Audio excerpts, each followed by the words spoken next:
Far away, in a land beyond our world, on the edges of existence itself, lies a mysterious and mystical land. A land where the fountain of youth could be found. A land that is the homeland to the legendary species known as the Jinns. The land is known as Mount Qaf. Mount Qaf isn't mentioned in the Quran directly, but in a hadith by different narrators. It is prominently known to be the mystical home of the Jinn, a place where night doesn't exist and the day burns fiercely. Some describe it as a range of mountains, the like which have never been seen before on earth. Often, the Qaf mountains have been portrayed as a cosmic mountain where natural and supernatural meet, where terrestrial and celestial converge. As geographer, historian Ibn Fadl describes it in his encyclopedia, Masalik al-Absar fi Mamalik al-Amsar. Jabal al-Qaf is the mother of all mountains, and it is linked to other earthly mountains through underground subterranean ranges. He also describes that the Qaf is the loftiest mountain range created that encircles the entire world and supports it from its back.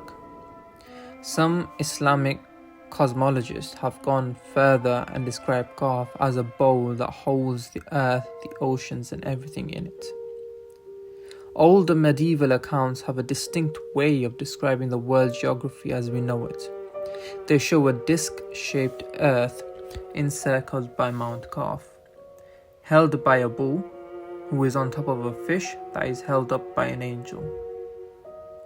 In the past, whenever earthquakes would occur, people would often think that it was Allah delivering punishment to the people through Mount Qaf via its underground subterranean ranges connected to the earth. Older accounts have called Qaf and its surrounding ranges as Jinnistan to describe the place based on the creatures living there. The Jinns live inside various kingdoms ruled by various Jinn kings. They have their own form of currency, administration, and politics within the realm. But all of these kingdoms exist and live on Mount Qaf. In 2001, an interesting event took place. As bizarre as it sounds, an internet forum received an email from a Jinn who claimed it was from Saudi Arabia, though we can neither confirm nor deny the authenticity of this email. It is nevertheless an interesting piece to read.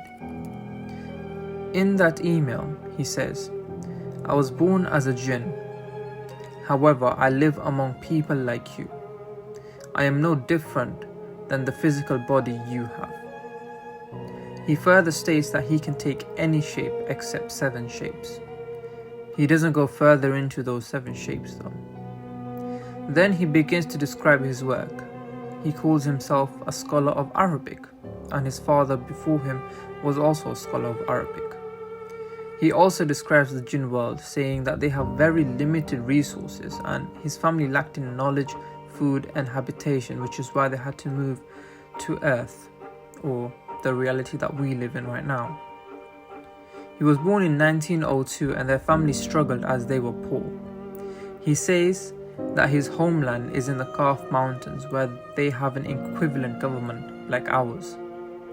There is always turmoil between different sects, saying that what your family possesses determines your standing within the Jinn society and your influence within it. Further on, he goes to describe himself as a being of the Jan sect, which is the lowest of the Jinn sect. So there is casteism within the Jinn society then. This whole event was posted on the Yahoo groups. Unfortunately, I wasn't able to find the source. Nevertheless, this could either be fake or it could be real. Only Allah knows best. But this makes the story of Jinns quite relatable to humans, because in a way, human beings also suffer from the same socio-economic problems as the Jinn, which makes you wonder why they're so easily able to blend into the human society in the first place. Though the Jinns also live there, the Persian equivalent Puris and Divs also live in that place, and Persian sources go into great deal about the structure of the Jinns. They classify jinns into two entities known as peris and divs. Peris or buddies or fairies being the good jinns and devas being the bad one. Jalaluddin Rumi, a Sufi poet, has been noted to say that one group of jinns live behind Mount Qaf and another group of them lives in front of Mount Qaf, among the humans on the banks of rivers, in ruins, caves and old public toilets. He also believes that all divs serve Shaitan as their master, who resides on a remote green island near Mount Qaf. Whether it is on top of the water or not is unclear, because it is said that Shaitan's throne is atop water. There is a famous legend that states that the Fountain of Youth is also near Mount Qaf, and Khizr, a famous prophet in Islam, has said to have drank that special water, granting him longevity. To travel to Mount Qaf, you need to travel in darkness for 4 months. Some sources claim that Dhul-Qarnayn during his travels wanted to travel to Mount Qaf, so he journeyed in the darkness for 2 months before giving up. There are even older accounts of people traveling to Mount Qaf. It is said that when Prophet Hud came, 3 people within his tribe accepted his message and became believers. Then they traveled to Mount Qaf to escape the retribution from the tribe. They never came back. According to sources and some Shia hadith, the Prophet told Ali that he traveled to Mount Qaf on his night journey and came across 2 cities linked to Mount Qaf. There was the huge city in the east of Mount Qaf called Jabulka, and another city in the west called Jabulsa. Each city was 36,000 miles long and wide, and had numerous garrisons, each with 1,000 men protecting it. But what is beyond Mount Qaf? There are sources which state that there are several ranges beyond.